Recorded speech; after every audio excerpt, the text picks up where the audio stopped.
ویدیو میخوایم معادله صفحه مماس بر رویه توی یک نقطه رو به دست بیاریم. الان اینجا ما یه رویه‌ای رو توی فضای آرسه داریم. اگه یک نقطه دلخواه روی رویه در نظر بگیرم مثل نقطه پی، همونطور که میدونید بیشمار خط مماس بر رویه میتونم در نقطه پی رسم بکنم. درست؟ پس بیشمار خط مماس بر رویه در نقطه پی وجود داره. همونطور که میبینید. اگه من یه خمی رو توی آرسه R2 داشتم،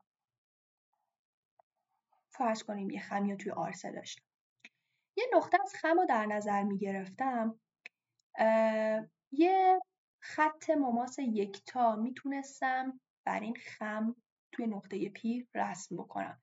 اما وقتی که یک رویه دارم، توی یک نقطه بیشمار خط مماس بر رویه داریم.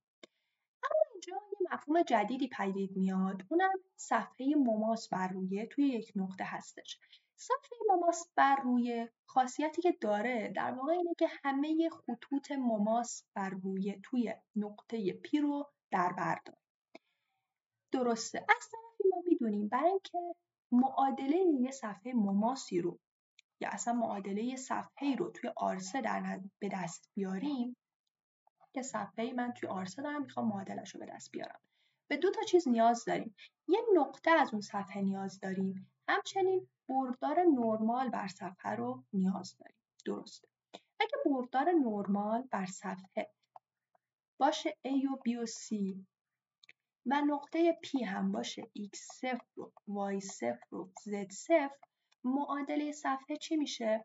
میشه A در X منهای X0 به علاوه B در Y منهای Y0 به علاوه Z در Z منهای Z0. پس حالا من که میخوام معادله صفحه مماس بر رویه رو توی این نقطه به دست بیارم، یه نقطه ازش دارم، تنها چیزی که نیاز دارم بردار نرماله، یا به عبارتی که برداری نیاز دارم که توی نقطه پی عمود باشه بر رویه. یعنی چی عمود باشه بر رویه؟ یعنی بر همه خطوط مماس بر رویه تو نقطه پی چی باشه؟ عمود باشه. من دنبال اینم که اینو به دست بیارم. و من ادعا میکنم که این بردار نرمال در نقطه پی چیزی نیست جز گرادیان تابع F در نقطه پی. حالا این رو قرار ما اثبات بکنیم. اولا یک رویه‌ای که توی آرسه داریم ببینیم که معادلش به چه صورته و به چه شکلی مشخص میشه. من ادعا میکنم رویه‌هایی که توی آرسه هستن رو به این شکل مشخص میکنیم. همشون به این شکل نوشته میشن. fx و y z مساوی با k که k یک عدده. مثال میزنم، مثلا کره x2 به علاوه y2 به علاوه z2 مساوی 1. این یک رویه رو توی آرسه مشخص میکنه. سمت چپ همونطور که میبینید یک تابعی هستش بر حسب x و y و z، سمت راست هم یک عدد قرار داره. همه نقاطی که توی این معادله صدق میکنن یک رویه رو توی آرسه تشکیل میدن. یا میتونیم z مساوی x2 به علاوه y2 رو در نظر بگیریم که میدونیم سهمیگون هستش. همه نقاطی که توی معادله صدق میکنن یه همچین رویه‌ای به ما میدن. حالا ما اینو اینطوری میتونیم بنویسیم x2 به علاوه y2 منهای z مساوی 0. سمت راستی عدد داریم، سمت چپ هم یه تابعی داریم بر حسب x و y و z. دیگه چی میتونیم مثال بزنیم؟ مثلا فرض کنیم داشته باشیم سینوس x به علاوه y به علاوه کوسینوس yz مساوی با 2. درسته. همطور که میبینید سمت چپ یه تابعی داریم بر حسب x و y و z، سمت راست هم یک عدد داریم. همه نقاطی که توی این معادله صدق میکنن یه رویه رو توی آرسه به ما میدن.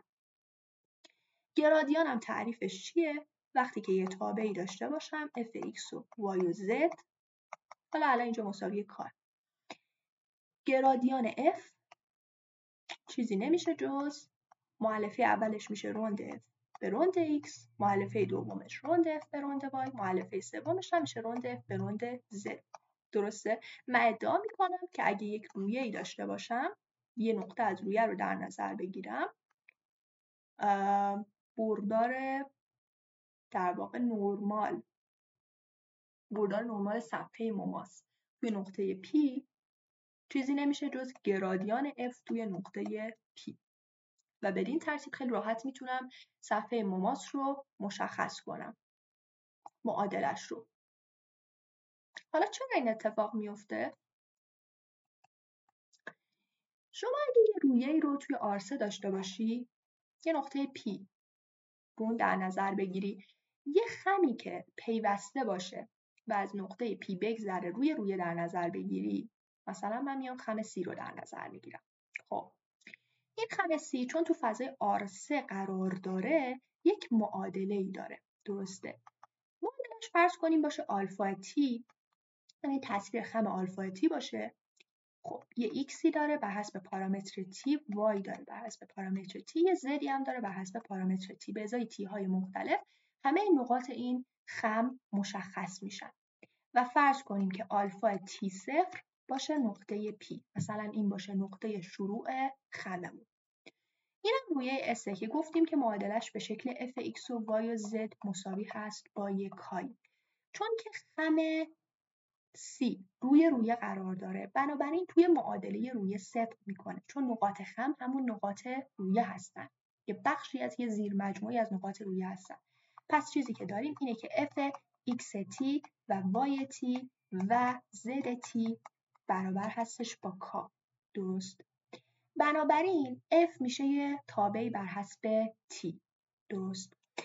روند f به روند t مساوی میشه با صفر، چون f یه مقدار ثابتیه k که نسبت به t ازش مشتق بگیری صفر میشه.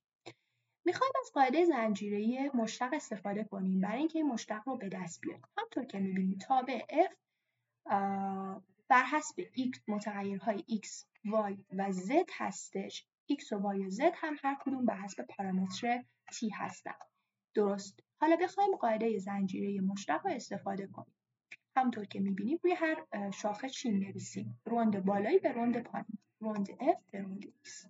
الان اینجا x داریم به t، چون فقط x بر حسب یه پارامتره، به جای روند d میذاریم، dx به dt. درست. شاخه های بعدی هم به همین ترتیب ادامه میدیم. چون از f داریم میریم به z، میشه روند f به روند z، از z میریم به t، میشه dz به dt. همینطور روند f به روند y، dy به dt. و میایم چیکار میکنیم؟ هر شاخه رو حساب میکنیم و با هم جمع میکنیم. پس روند f به روند t که مساویه، در واقع میتونیم d بذاریم اینجا، df به dt که مساوی صفر، چیزی نمیشه جز روند f به روند x در dx به dt به علاوه روند f به روند y در dy به dt به علاوه روند f به روند z در dz به dt. درسته؟ این مساوی صفره، اما این چیزی نیست جز گرادیان f و چون توی نقطه P در نظر گرفتیم که توی در واقع این رو، همه اینها رو داریم توی T0 حساب میکنیم، درسته؟ اینو توی T0 حساب میکنیم. بنابراین ما به این نتیجه رسیدیم که گرادیان f توی نقطه P ضرب داخلیش با آلفا پریم T0 میشه 0. در واقع به این نتیجه رسیدیم که بردار گرادیان توی یک نقطه بر همه بردارهای مماس بر رویه توی یک نقطه عمود هستش و این یه بردار مماس چیه؟ دلخواهه رویه. بنابراین این ثابت شد. پس شما اگه یه رویه دارید به این شکل fx و y و z مساوی با k، یه نقطه از رویه داری x0 و y0 و z0، معادله رویه چی میشه؟ fx x0 و y0 و z0 در x منهای x0 به علاوه fy x0 و y0 و z0 در y منهای y0 به علاوه fz x0 و y0 و z0 در z منهای z0 مساوی 0. بدین ترتیب به دست اومد.